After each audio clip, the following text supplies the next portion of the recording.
Good morning and praise the Lord. We are happy this morning because God has given us this day. We continue to meditate upon Matthew chapter 9, verse 32 under the caption Customer Care Service.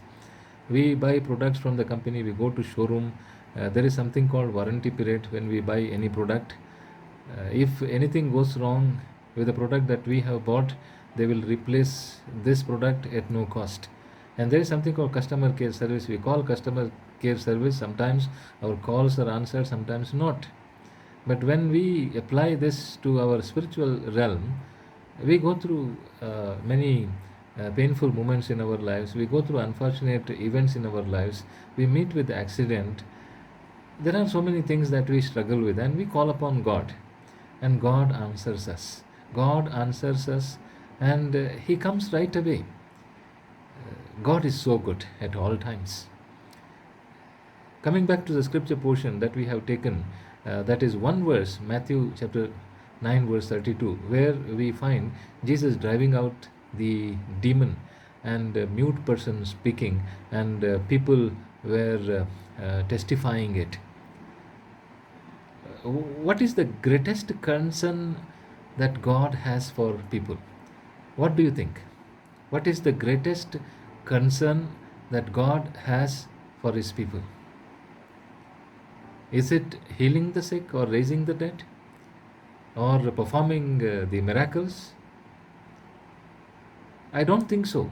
When we read Luke chapter 15, verse 7, it says, there is a great joy in heaven, not when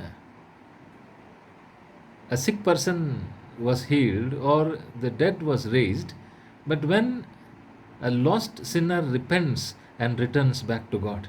That is the greatest concern that God has for His people. Salvation for the lost sinners. And there are a couple of references that we read in the same book. The greatest miracle of all is salvation of the lost sinners. Jesus is the great physician who came to heal sinners. Matthew chapter 9, verse 12 to 13. The bridegroom who invites people for the feast, for the wedding feast that we read in Matthew chapter 9, verse 14 to 17. And a good shepherd who has compassion on the struggling sheep. Matthew 9, 35 to 36. God has His greatest concern for His people, that is salvation for the lost sinners. This responsibility is passed on to us. What we do with the responsibility or the burden given to us by God, let us examine ourselves. Also, we read in this verse that God calls us to help Him reach the lost. God calls us to help Him in reaching the lost. Peter opened his home and Jesus healed many.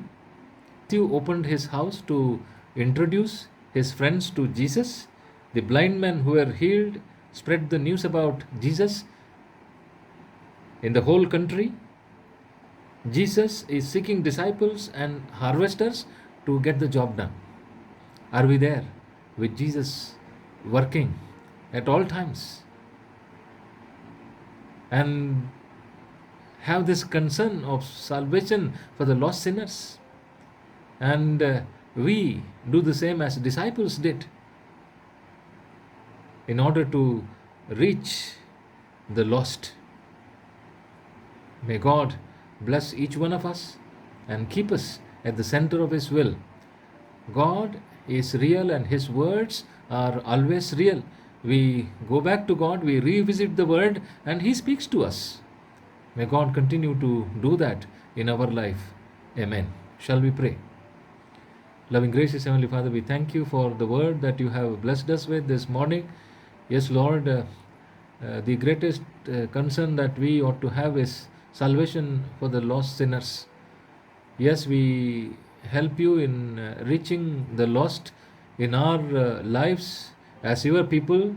This is the responsibility that you have given to us, burden that you have laid upon us. How can we go back from the call that we have received from you, O Lord? Father, it is not to have the big head that we learn your word, but to have the kind heart in our lives. We understand the needs of others and sensitive to the needs of others, not just the physical needs, but also the spiritual needs. Father, help us to do the same as disciples did in their lives, opening their house, taking you to the places where the name of God was not introduced, and we have seen people coming to you in large numbers. Use us for your glory at all times. In Jesus' precious name we pray.